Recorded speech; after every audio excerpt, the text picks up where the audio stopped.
बनाने वाले से एक प्रश्न हो सकता है, जिसने ये पद बनाया है उससे पूछा जा सकता है कि अगर कोई ज्ञानी है तो बिन जाने क्यों लिखा। ज्ञानी शब्द का अर्थ ही होता है जानने वाला। तो जानने वाला नहीं जानता, ऐसा तो संसार में कोई नहीं बोलता।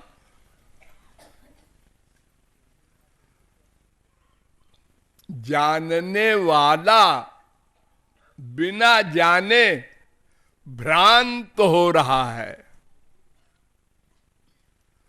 ऐसा क्यों लिखा?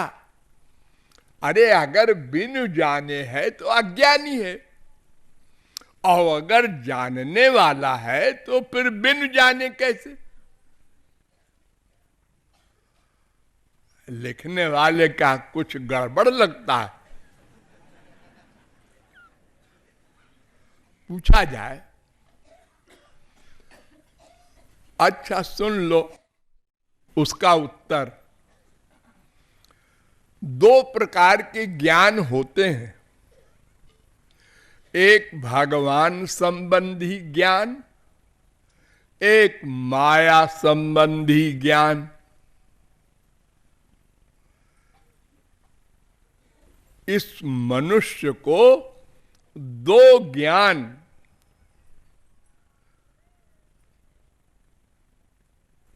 सामने है।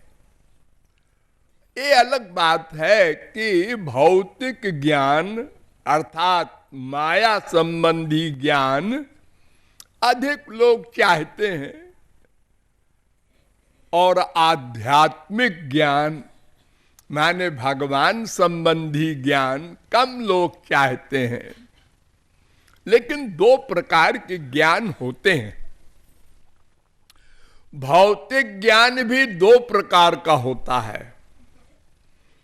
आप लोग कॉलेजों में पढ़े होंगे, आज थियरी का एग्जाम है, आज प्रैक्टिकल है। ये दो प्रकार का, उसको साइंस कहते हैं आप लोग।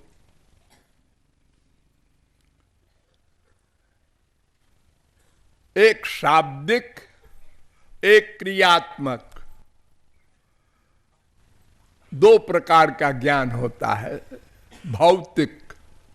इसको आप लोग खूब जानते हैं, ये हमारा सब्जेक्ट नहीं। अब भगवत ज्ञान की ओर आइए। भगवत ज्ञान तीन प्रकार का होता है।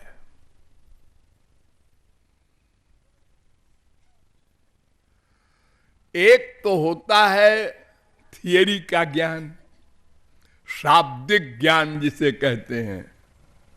ठीक है, वो दोनों में होता है, भौतिक ज्ञान में भी होता है और आध्यात्मिक ज्ञान में भी होता है।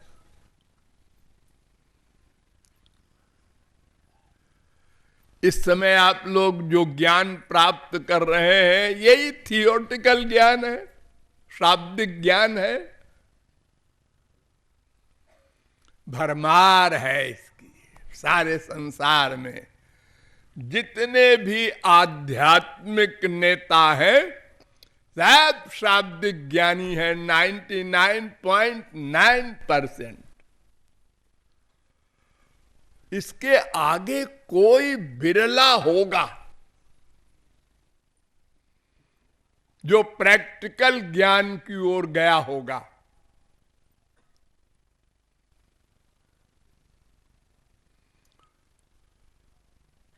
तो शाब्दिक ज्ञान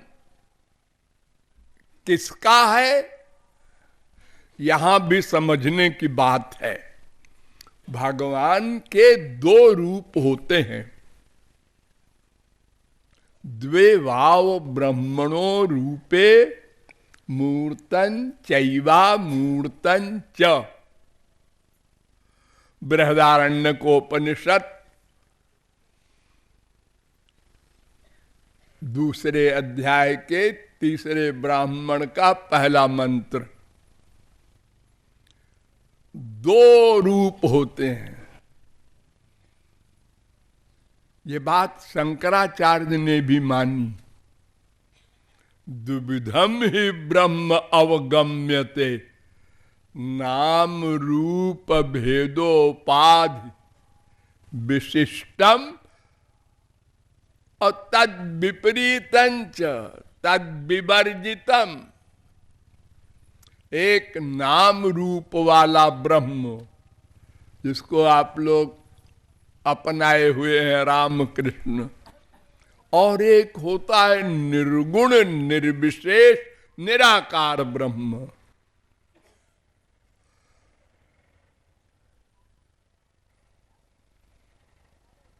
तो निर्गुण निर्विशेष निराकार ब्रह्म कुछ करता वर्ता नहीं।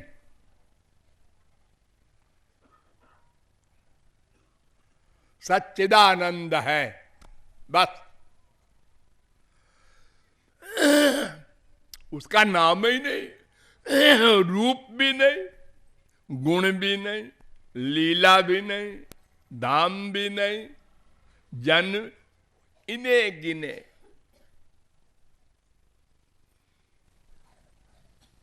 तो निर्गुण निर्विशेष निराकार ब्रह्म के मानने वालों को ज्ञानी कहा जाता है। तो निर्गुण निर्विशेष निराकार ब्रह्म संबंधी थ्योरिटिकल ज्ञान,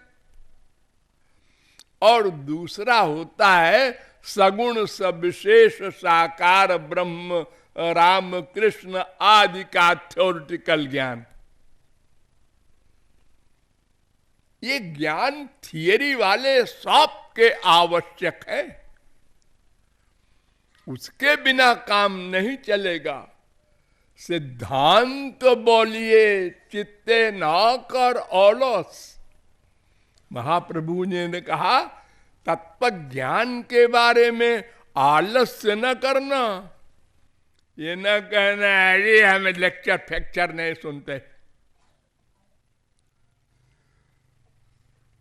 जब तक तत्व ज्ञान नहीं होगा तो आप आगे बढ़ ही नहीं सकते प्रैक्टिकल में। फिर तो आप पागल हो जाएंगे या तो घोर नास्तिक हो जाएंगे। जैसे भगवान का जन्म नहीं हो सकता और अनंत जन्म होता है? ऐसा कैसे? दोनों बात कैसे?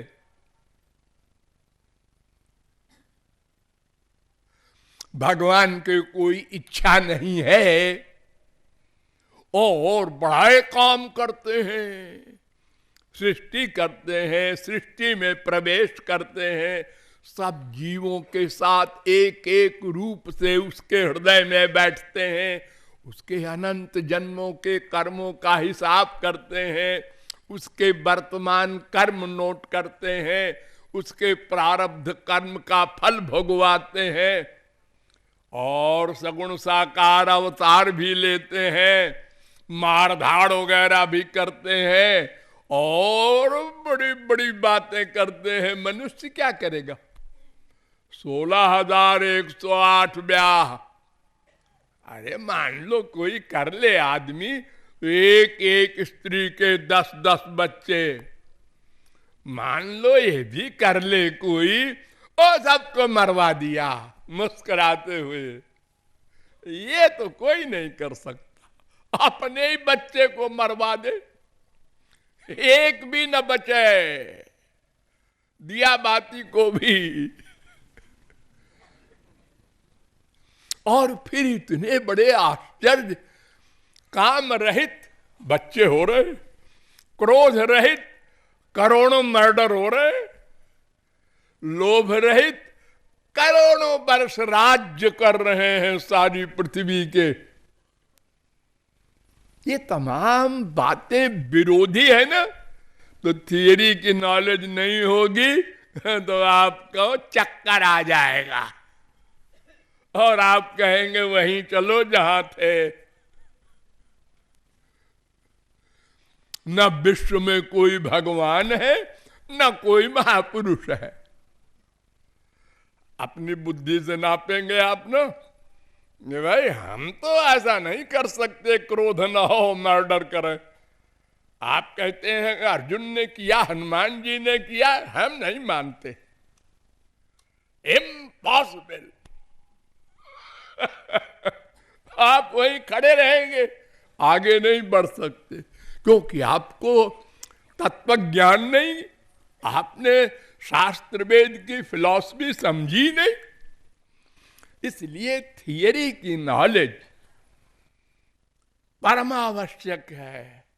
श्री कृष्ण कौन है, उनका शरीर कैसा है, उनके पास शक्तियां कौन कौन हैं, उन शक्तियों से वो क्या क्या कर सकते हैं, और हमारे पास क्या क्या शक्तियां हैं, हम क्या क्या कर सकते हैं।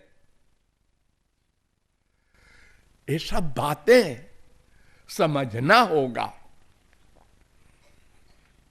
तो निर्गुण निर्विशेष निराकार ब्रह्म संबंधी नंबर 1 थियरी की नॉलेज। हाँ, एक ज्ञानी यह है। तो ये ज्ञानी तो बिन जाने भरमाए है ये, क्योंकि ये तो बेचारा खाली शब्द ज्ञानी है, मायाबद्ध है, ये तो भरमाएगा ही। दूसरा ज्ञानी जो प्रैक्टिकल साइड में गया और विवेक, वैराग्य, समाधि, सत संपत्ति, मुमुक्षुत्व, 4 अधिकारी,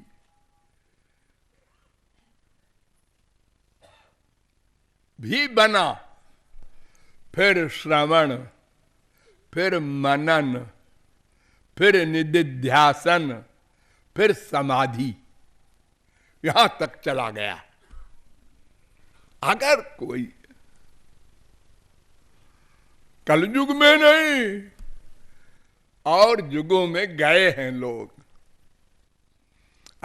शौक है, कोई कहता है हम नदी तैर के पार करेंगे, अरे गधे कहीं भंवर वंवर मिल गई तो आप पहलवान हैं, हम डरते नहीं।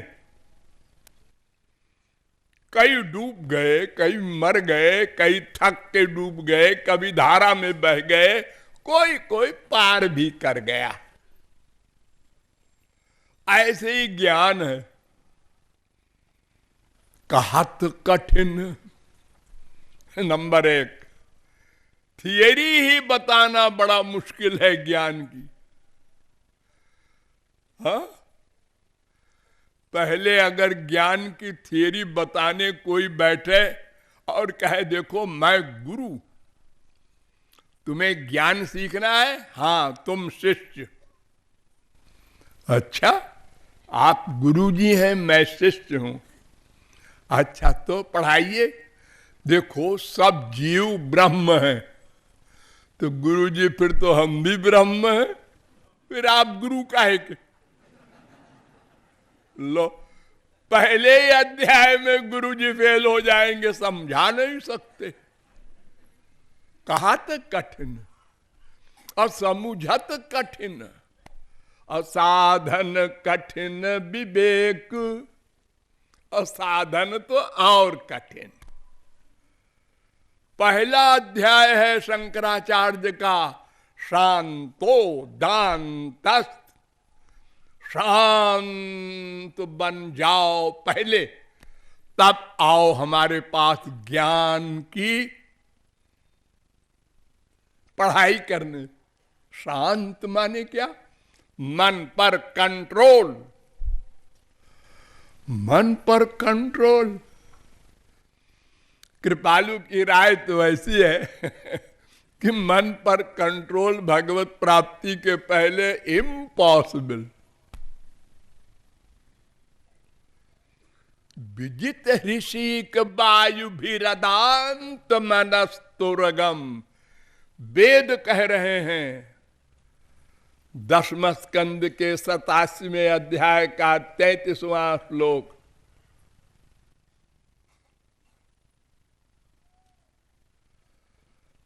इंद्रियों पर कंट्रोल कोई योगी ज्ञानी कर ले, मन पर नहीं कर सकता।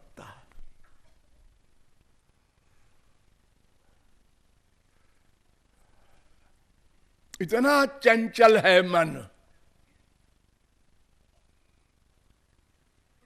बड़े बड़े योगी इंद्र मुनि इंद्र भ्रष्ट हो गए,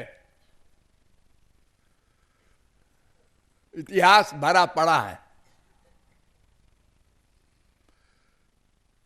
सृष्टि करने की शक्ति जिसमें है, भगवान में। नंबर 2, विश्वामित्र ने कर दिया, नया स्वर्ग बना दिया, और त्रिशंकु को उसमें इंद्र बना दिया। इतनी पावर, लेकिन मन पर कंट्रोल नहीं रहा और अप्सरा में फेल हो गए। नंबर 2, वशिष्ठ के मर्डर के लिए फरसा लेकर उनके आश्रम के पीछे रात को 12 बजे बैठ गए। ये राग और द्वेष दोनों देखो, राग अप्सरा में आसक्ति, द्वेष वशिष्ठ का मर्डर करने के लिए। ये तो बाई चांस वशिष्ठ बच गए। क्या किस्सा हुआ, जब बैठे थे मारने के लिए कुटी के पीछे, तो उसी समय अचानक वशिष्ठ की बीबी ने पूछा वशिष्ठ से कि दुनिया में सबसे बड़ा तपस्वी कौन है इस समय? तो वशिष्ठ ने कहा विश्वामित्र है। अरे वो तो आपका दुश्मन है, बार बार हमला करता है आपके ऊपर। हाँ, बस यही तो उसमें एक गड़बड़ी है। अगर ये गड़बड़ी वो समाप्त कर दे तो उसके बराबर कोई तपस्वी नहीं। तो सुन लिया विश्वामित्र ने कि मेरा इतना बड़ा दुश्मन मेरी तारीफ कर रहा है अपनी श्रीमती से, और मैं क्रोध के कारण लक्ष्य को नहीं प्राप्त कर सका। द्वेष, दुश्मनी। बाहर आया, खटखटाया, फरसा रख दिया चरणों में। महाराज क्षमा करो, हम आपको मारने आए थे। उन्होंने कहा तुम क्षत्रिय हो, तपस्वी हो, जाओ ब्राह्मण हो जाओ। इसी क्षण ब्रह्मर्षि कर दिया उनको। तो ये मन इतना भयानक है। क्षणम आयाति पातालम, क्षणम याति नभस्थलम। एक क्षण में पाताल और आकाश कहां कहां चला जाता है। आप बैठे हैं चित्रकूट में, सोते हैं आप, तब आप देखते होंगे कहां कहां जाता है। जंप किया और पहुंच गए वहां, उसको मारा, उसने हमको मारा, हमारा सिर कट गया, कट के वहां गिरा, मैं देख रहा हूं।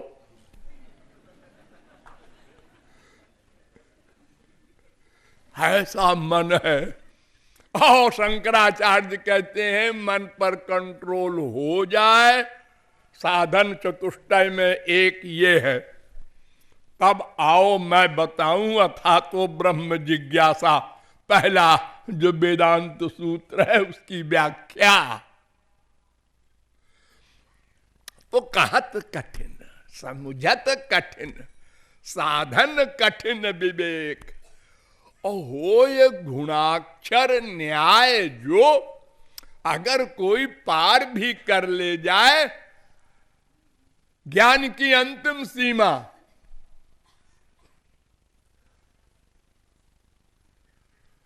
तृप्ति। 7 भूमिकाएं होती हैं ज्ञान में,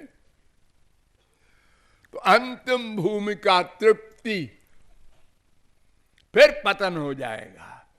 ये नेरबिंदाक्ष विमुक्त मानिनस त्वय्यस्त भावा दविशुद्ध बुद्धया आरुह्य कृच्छ्रेण परम पदम ततः पतन्त्यधो।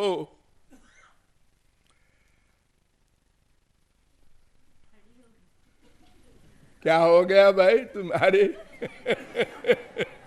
वो नीचे को गिर जाता है, ऊपरी सीमा पर पहुंचने के बाद भी उसका पूर्ण पतन हो जाता है।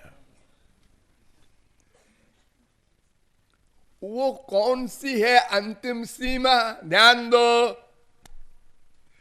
देखिए आप लोगों का मन कितना चंचल है।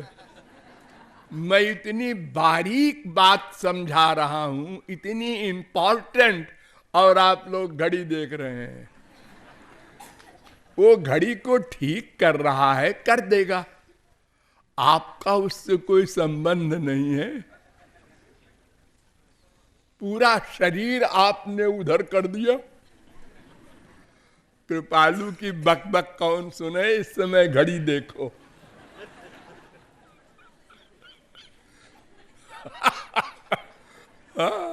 देखिए, सोचिए।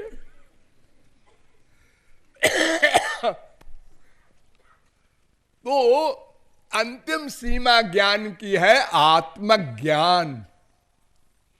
आत्मज्ञान यानी मैं, हम लोग जीव है ना, इसका ज्ञान प्राप्त कर लिया, प्रैक्टिकल। और समाधि में चला जाता है। अब अपने को देह नहीं मानता। हम लोगों में यही तो भूल की और फल भोग रहे हैं, अपने को देह मानते हैं। और वो अपने को देह नहीं मानता, समाधि में जाकर अपना अनुभव करता है आत्मा का। आत्मा आनंद ब्रह्म का अंश है ना, तो उस आनंद का अनुभव करता है समाधि में।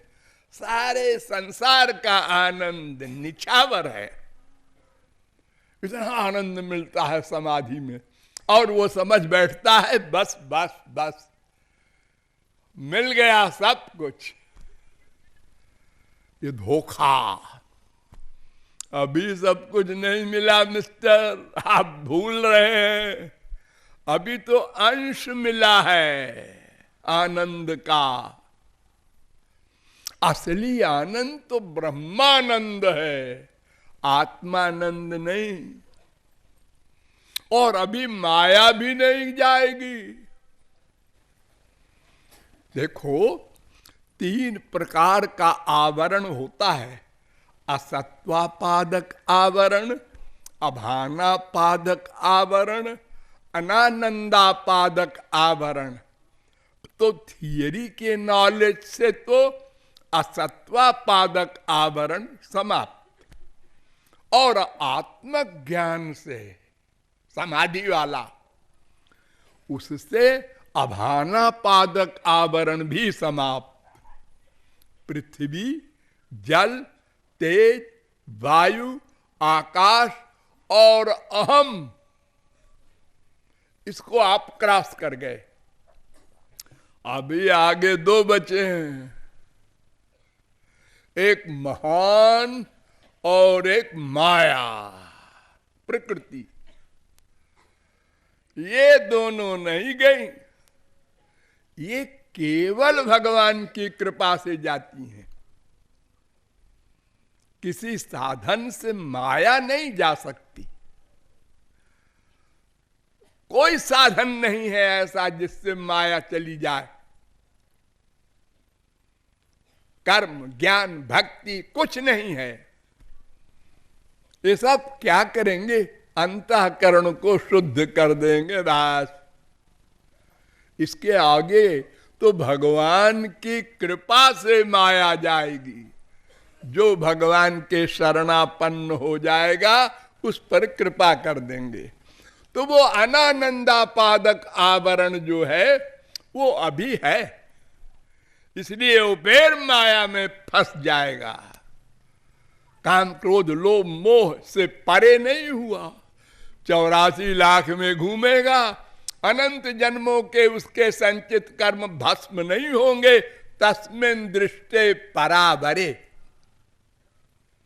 वेद कहता है।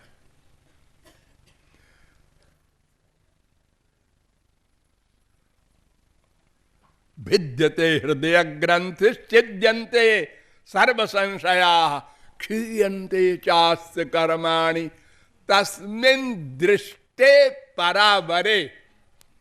मुंडकोपनिषद 2:2:8, योग शिखोपनिषद 5:45, भागवत 1:2:21, ये सब प्रमाण कह रहे हैं कि जब ब्रह्म ज्ञान होगा भगवत कृपा से, तब माया जाएगी, तब ये अनंत जन्म के पाप पुण्य भस्म होंगे, तब वो असली ज्ञानी होगा। वो बिनु जाने नहीं है। ये आत्मज्ञानी को कहा गया है बिनु जाने भरमाए। वो जो ब्रह्म ज्ञानी है वो तो भक्ति करेगा ही। जनक थे ब्रह्म ज्ञानी, राम को देखा तो नेचुरल चले गए, सनकादिक नेचुरल चले गए, वेद व्यासादिक ब्रह्मादिक सब ब्रह्म ज्ञानी राम कृष्ण को देखते ही लीन हो गए, छोड़ दिया ब्रह्म ज्ञान का आनंद। लेकिन जो आत्मज्ञानी हैं वे अभी बंधन में है। आनंद बहुत मिला उनको, ठीक है, लेकिन वो ब्रह्मानंद नहीं, और माया भी अभी है, इसलिए वो बिनु जाने हैं। आत्मज्ञानी भी है और बिनु जाने भी है, इसलिए भरमाए उनको विचारों को ब्रजरस नहीं मिलता। ये भावार्थ।